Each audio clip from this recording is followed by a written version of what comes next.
Hey everyone, and welcome to Almost Cancelled TV News. I am Peter, and this is, well, a weekly TV news show. I say we, it's usually more than one of me. Connor's usually here, but he's otherwise engaged, as I'll put it nicely.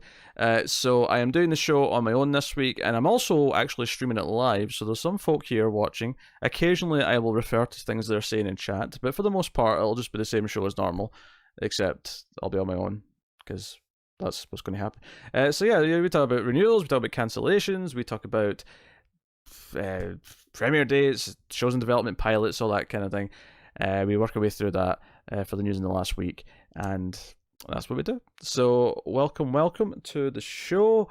And as per usual, I start with renewals and cancellations. Not a lot this week. We got a couple of renewals versus normal. Cobra Kai has been renewed for season 3 at YouTube, or I should say YouTube Premium. Season 2 only just went up on the 24th of April, I want to say. I actually don't know if they put it up as a binge or if they put it up weekly.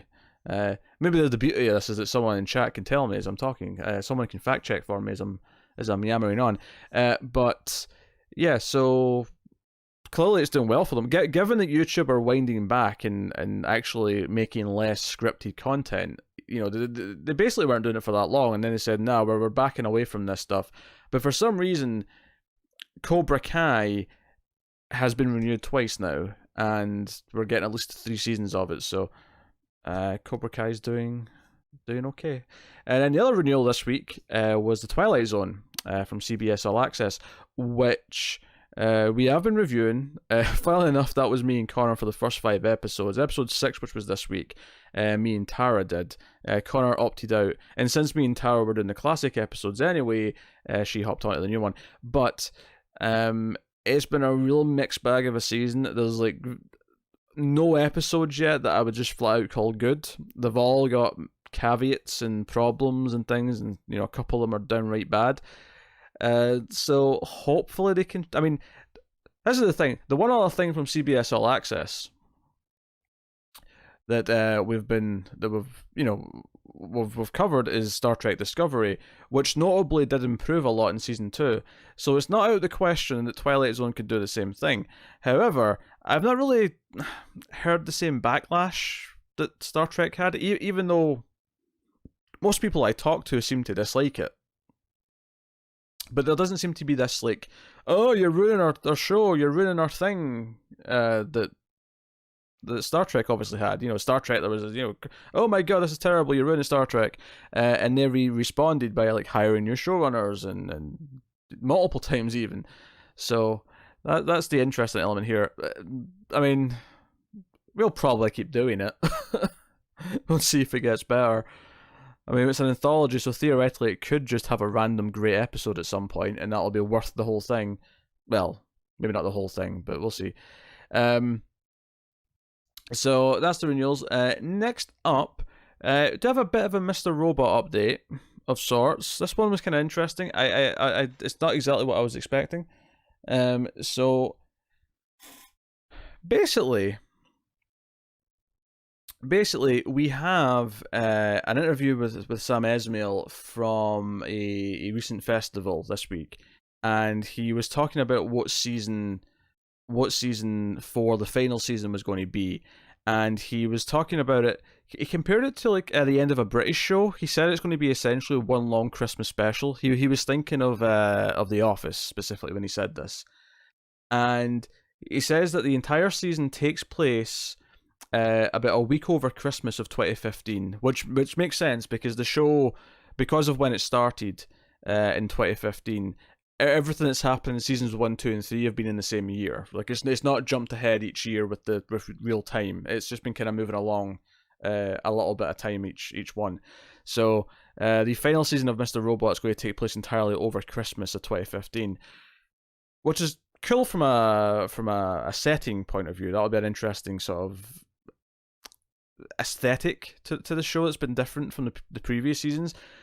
What interests me there, though, is that if it's going to all be set at Christmas, that implies that it's either going to start or end in December, probably start, given how late they did the table reads and how late they've been getting to the production. So I presume it's going to be starting in December now, and maybe run into like January, February next year. I could be wrong though. Maybe it'll be the middle of December. Maybe it'll start in November, and most of it will be in December. I don't know, but so it's going to take place all over Christmas 2015. So next up, we have a couple of casting things. Firstly, we have Vincent Cassel has been cast for Westworld season 3. Of course, season 3, it's nice to get some news for this, although they did already confirm that it's not coming this year. Season 3 of Westworld is coming in 2020. But Cassell's role has been kept under wraps because Westworld is super secretive, and all we know is that the other new cast members they've announced so far are Aaron Paul and Lena Waithe. So those actors are jumping on board. Which this actually reminds me, all of this secretive business reminds me of the troll video they put on Reddit before the start of season 2, where they're like, oh, we don't want spoilers this year, so we're just going to spoil everything ourselves. And the whole thing was a giant rickroll. That was really funny, because they had me worried for a minute that they were going to actually just spell everything out, because I was like, that's going to be boring to watch, what are you doing? And I'm like, nah, they're playing us, and they were playing us, but it made me happy. And then next up, we have some casting for a show that's not started yet, Utopia, which is an Amazon show, which apparently is actually adapted from a British show, but it's got Gone Girl author and screenwriter Gillian Flynn working on it. Already cast in this show has been John Cusack, Sacha Lane, and Rainn Wilson. Adding to the cast this week is Jessica Roth from Happy Death Day, which I'm actually very pleased about because I like her in that movie a lot, in both those movies.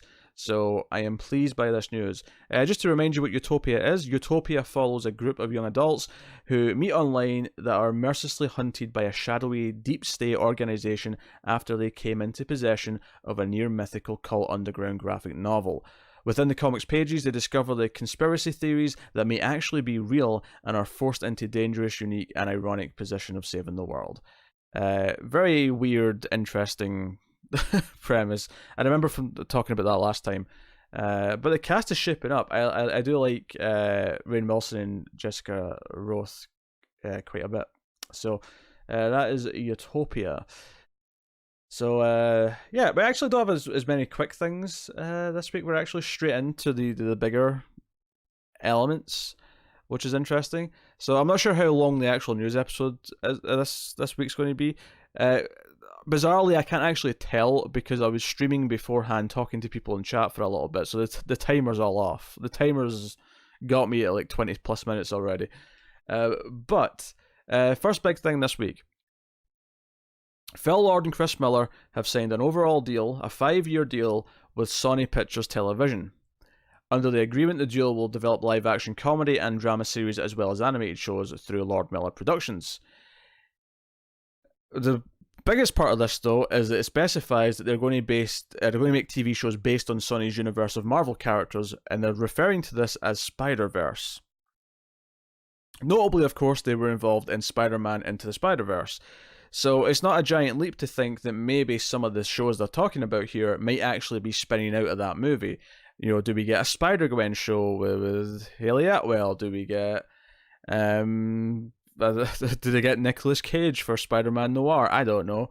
Maybe not. Maybe it's nothing like that. Maybe they'll do Spider-Man cartoons and stuff, but it won't necessarily be stuff that's connected to the movie, because I can't imagine they can match the visual style of that movie on a weekly TV show, just because it's so extreme. But interesting all the same. And I do like Lord and Miller, and I'd be cool with more good shows from them.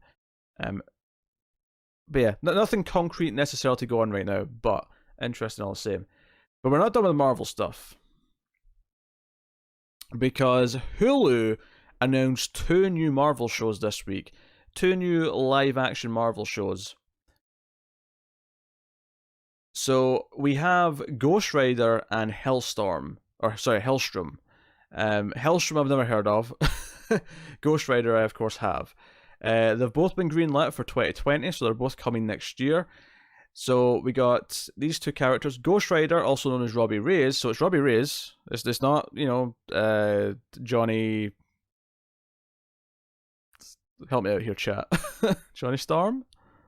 No, Johnny Storm's... That's the Human Torch. Is it Johnny? Is Ghost Rider Johnny? The first one? The Nicolas Cage one? Blaze! Johnny Blaze! Thank you, Renegade. So it's Robbie Reyes, and he's consumed by hellfire and is supernaturally bound to a demon. He lives in the Texas-Mexico border, where he unleashes the Rider. Robbie brings vengeance for the innocents he encounters, but struggles to control the power he wields. And then, interestingly, later on the same day, they confirmed that it's going to be Gabriel Luna from Agents of S.H.I.E.L.D. So Agents of S.H.I.E.L.D.'s Ghost Rider is getting his own TV show. Although, notably, the sources that told Variety of this did make a point of saying that it wasn't actually connected to Agents of S.H.I.E.L.D. It's just him they're using in the show. I wonder, when they say it's not connected, are they absolutely saying that it's not in continuity, or are they just making it clear that there won't be crossovers? You know, like, is the character's history still going to include whatever happened in Agents of S.H.I.E.L.D.? I imagine it probably will. It would be really weird to completely contradict everything we saw with them when there's no real need to. So that's a little bit strange. But hey, good for him. He's getting a show. He's getting a show. Now, admittedly, I didn't necessarily... Like, I think he was fine in Agents of S.H.I.E.L.D. I didn't necessarily think he's interesting enough on his own to want a show about him. But this is going to be different writers and stuff and whatever else. I also... Obviously, I love S.H.I.E.L.D., but I didn't love it because of him. He was fine in it. But, you know, I love S.H.I.E.L.D. for a lot of the other characters in the writing. And then Helstrom...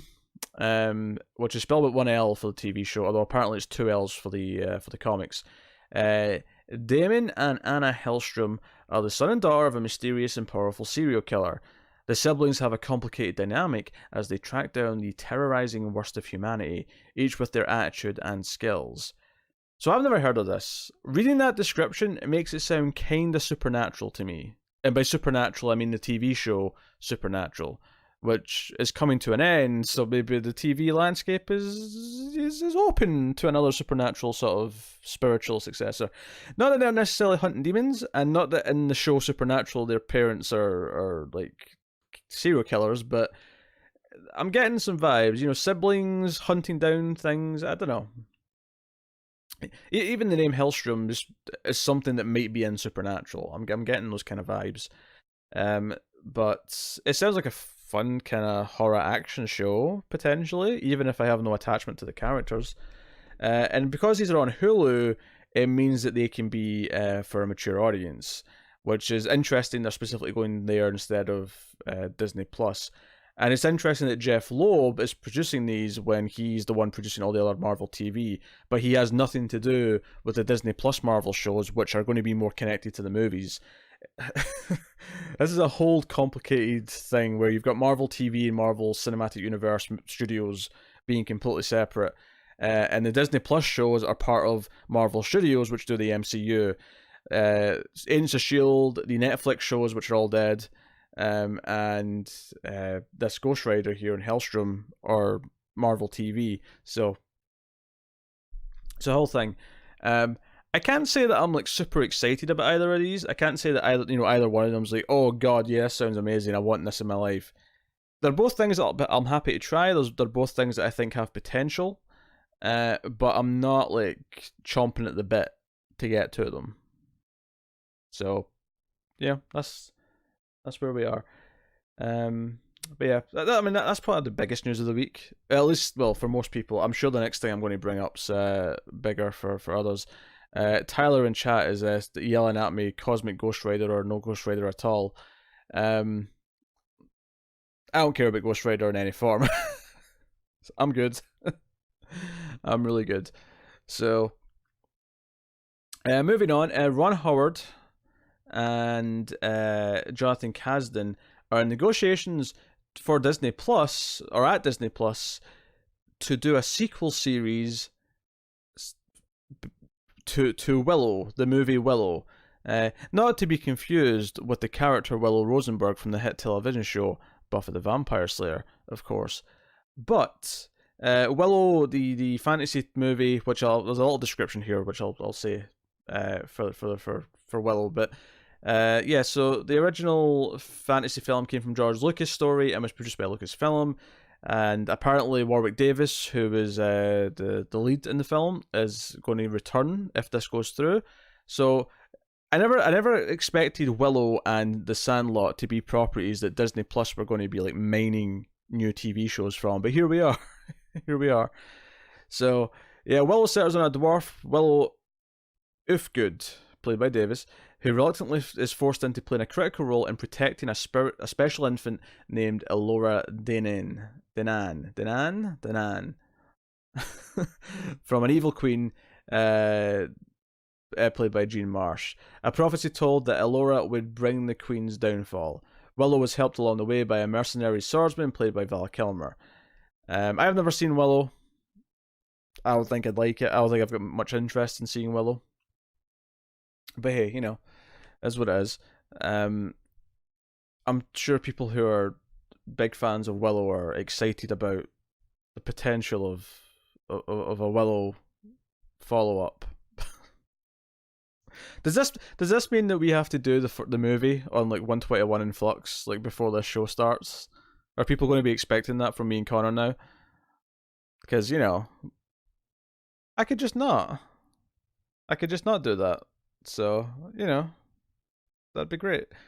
But that's what it is. So yeah, Disney Plus are doing a Willow TV show. It's not greenlit yet, but it's looking fairly likely. So next up, we're going back over to Hulu. What? Tim loves Willow. What? I didn't know that about Tim. Chatter, give me the insight into other male fuzzers here.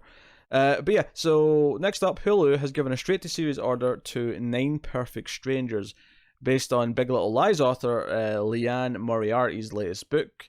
Nicole Kidman is going to produce it and also star in it. So Nicole Kidman clearly likes working on material from Leanne Moriarty. It's slated to come to Hulu in 2020. So we've got those 2 Marvel shows, we've got this now. Hulu is really building up a slate. Co-written by Kelly and John Henry Butterworth. Butterworth, what a name. What a name. I wish I was called Butterworth. Peter Butterworth. Butterworth. So yeah, they will co-show run. 9 Perfect Strangers, the series takes place at a boutique health and wellness resort that promises healing and transformation as 9 stressed city dwellers try to get on a path to a better way of living. Watching over them during this 10-day retreat is the resort's director, Masha, played by Kidman, a woman on a mission to reinvigorate their tired minds and bodies. However, these 9 perfect strangers have no idea what is about to hit them. That's very vague. Because I don't know if they mean like there's something insidious going on at this place. Like, you know, is there something more to this, or is it just saying that they don't know what's about to hit them, in that the techniques used by Kidman are going to be like really like intense, and they're going to have these like spiritual, like, you know, like character beats. Or is there like a murder or something when they get there? Like, I actually don't know. It's very vague in that side of things. I haven't seen Big Little Lies, which obviously a lot of people liked. So I don't have any expectations for this necessarily. But Hulu want in that action. Hulu wants some of that Big Little Lies cred. So they're gunning for it. I'm going to take a drink here. One of the weird things about doing this on my own is that when I'm doing this with Connor, there's a lot of natural times for me to drink. When he's speaking. Not so much when I'm doing it on my own, so allow me a few seconds of silence whilst I enjoy a beverage. Yeah, that's 9 Perfect Strangers from Hulu. Next up, in fact, is this last up? This is last up, yes, this is the last item on the news. Man, I fly through this when Connor's not there to give me weird bickering every news story. And a return to television, Avengers Endgame's Evangeline Lilly, also from Lost, of course. I mean, I think that's... I would still refer to as Lost's Evangeline Lilly more than I would Avengers. Even though she's been in an Avengers movie, I feel like she's still more commonly known as Kate from Lost. But yeah, she's going to start and executive produce in a show called Albedo. It's an 8-episode mystery drama series from Entertainment One. Rampage Helmer Brad Payton and Bell Media in Canada. Payton is set to direct and executive produce with Jeff Fearson. The straight-to-series project will be internationally distributed by E1.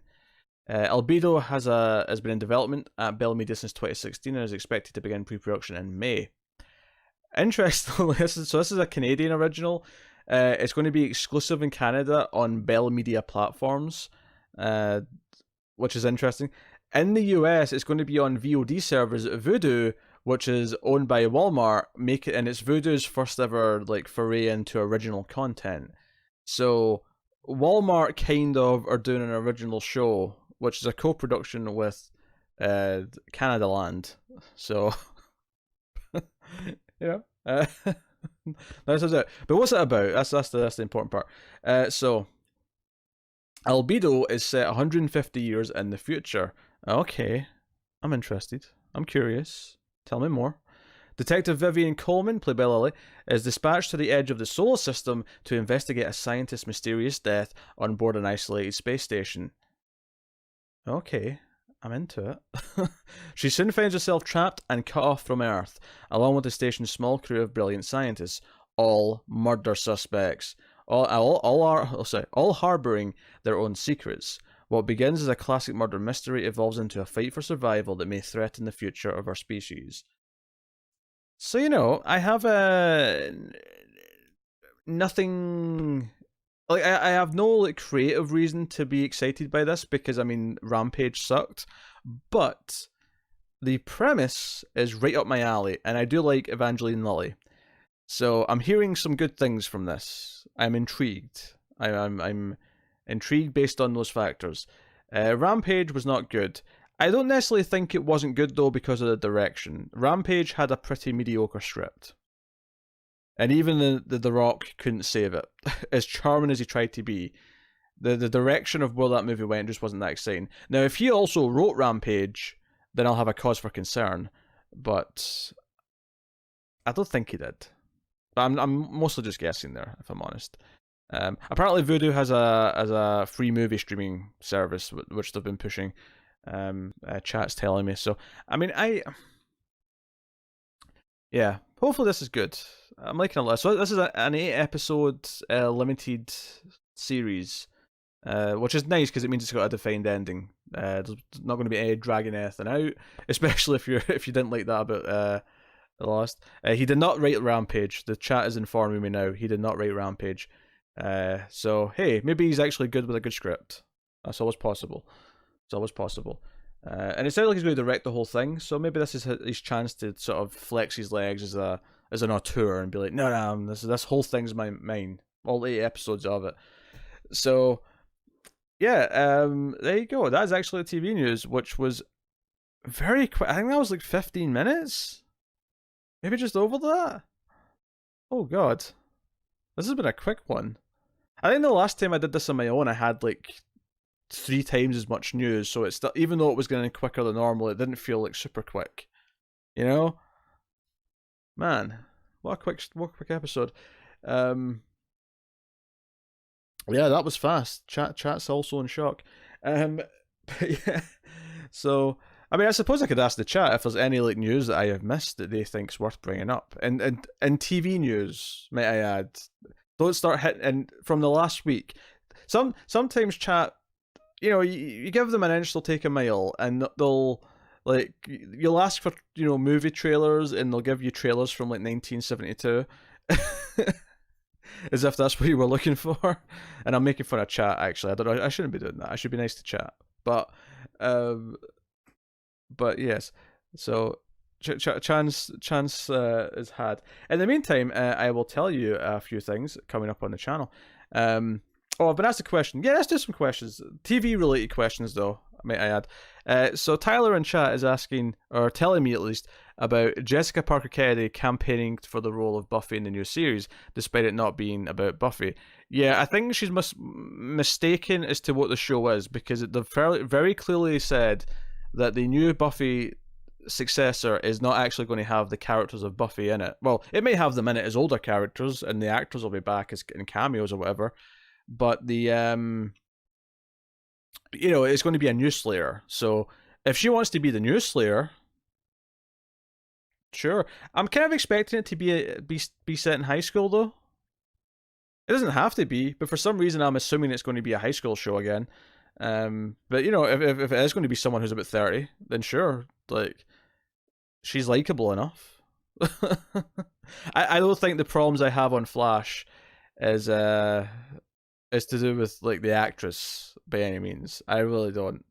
I think there's a lot of good actors on Flash who are wasted.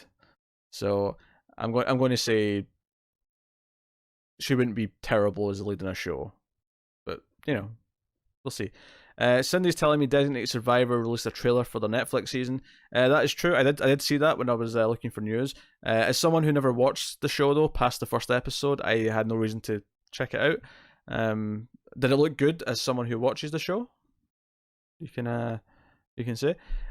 Legion's coming back. Yeah, people are putting that out. Yeah, actually, why didn't I put that in the news? That's a good question. Legion has a premiere date for season 3. It's coming on June 20. This is what happens when I'm not prepared for it. It's coming on. I think it's the 21st. I want to say June 21st. So June 21st is an interesting day. I actually put a post up, and I was going to bring this up actually. I was going to put a post up on YouTube, which I did. I don't know why I'm saying that. I said that as if I haven't yet. I have. So June 21st is a really weird date for Legion Season 3 because it's right in the middle of Too Old to Die Young. In terms of us covering it, I mean, obviously that's a binge show, but you know, we take a couple of weeks to do those. It's right in the middle of that. It's right after Dark Season 2 hits, and it's like 3 days, give or take, before the new Stranger Things season hits. And we weren't super positive at the end of Season 2 of Legion. So I put up a post on the YouTubes, just kind of like, hey, things aren't looking so hot for Legion being covered. Like, we're not necessarily sure if we're going to be able to do it. And there's been a couple of comments replying saying they'd be upset if that was the case because they liked our discussions on those, and because it is a show that's worth analysing given what it does. That's absolutely true.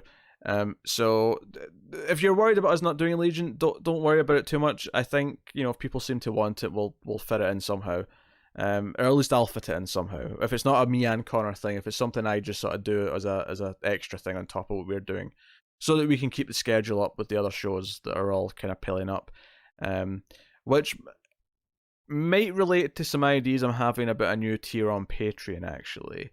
But I don't want to get into that too much because I've not spoken to Connor about it yet, and none of the details are ironed out and completely, you know, locked in or anything like that. It's still a developing thing.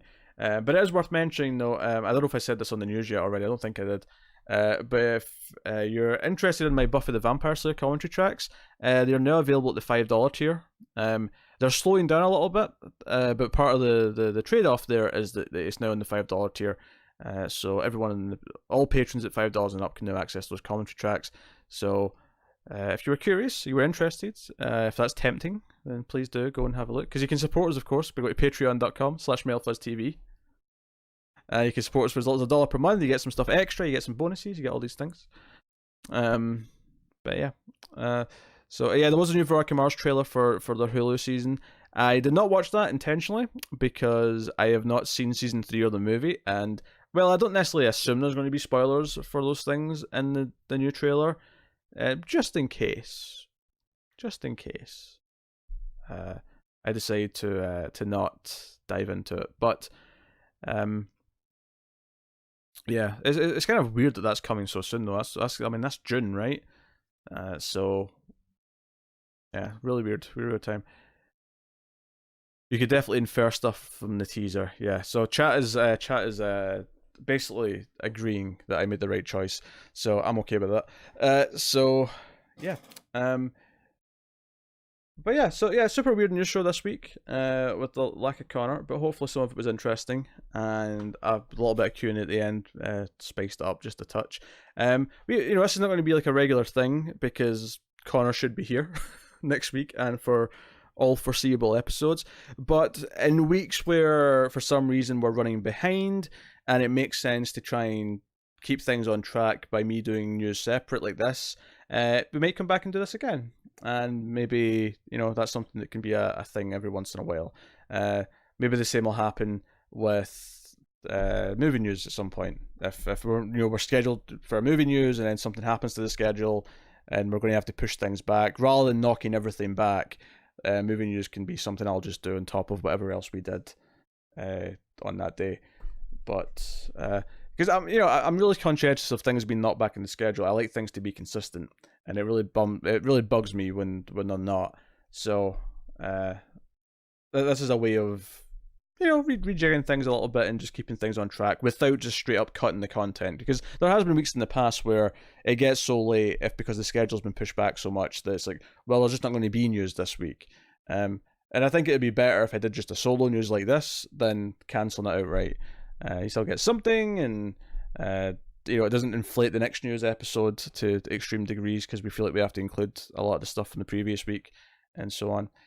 And I'm seeing requests in chat for live streams after midnight. I'll say this on that topic. If nothing happens live stream wise with Tim before then, I will promise by hook or by crook that in Octoberthon 2019 there will be a Screams After Midnight live stream of some kind. I don't know what it'll be, but me and Tim will do some sort of Octoberthon live stream. And that does not mean we'll be live streaming for all month, just for the record. I'm going to make that clear right now. But we'll do something at least once in October. I will promise that. I will make Tim schedule for it. But yeah, Screams After Midnight is a horror movie podcast we do, if you've never checked that out. We also do have a sci-fi movie podcast, which is actually pretty new. Me and Tara do that. We're only 3 episodes have went public. The next one's up early on Patreon, as is the first bonus episode for patrons. So check out the ACE, the Atomic Cinema Experiment. You can check out all the other content we have. If you're listening to this in the audio feed on your iTunes or podcast app, especially if you're on iTunes, if you could give us a 5-star rating and maybe leave a little review.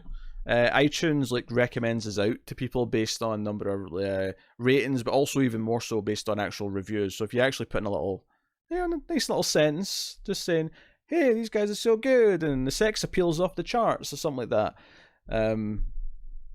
we'd appreciate it. We'd appreciate it. You can get us on Twitter at mild_fuzz for channel updates if you would like to spread the word and follow us and get channel updates and that kind of thing. And obviously like and subscribe and all that stuff. But otherwise, that is me. That has been this week's TV news. So thank you once again for watching or listening. We always appreciate it. Keep watching. People are questioning my sex appeal joke. It was a joke. Have a sense of humor. That's me, guys. Thank you once again for watching or listening. I always appreciate it. Keep watching TV, guys. Have you got Eddie Vanilla?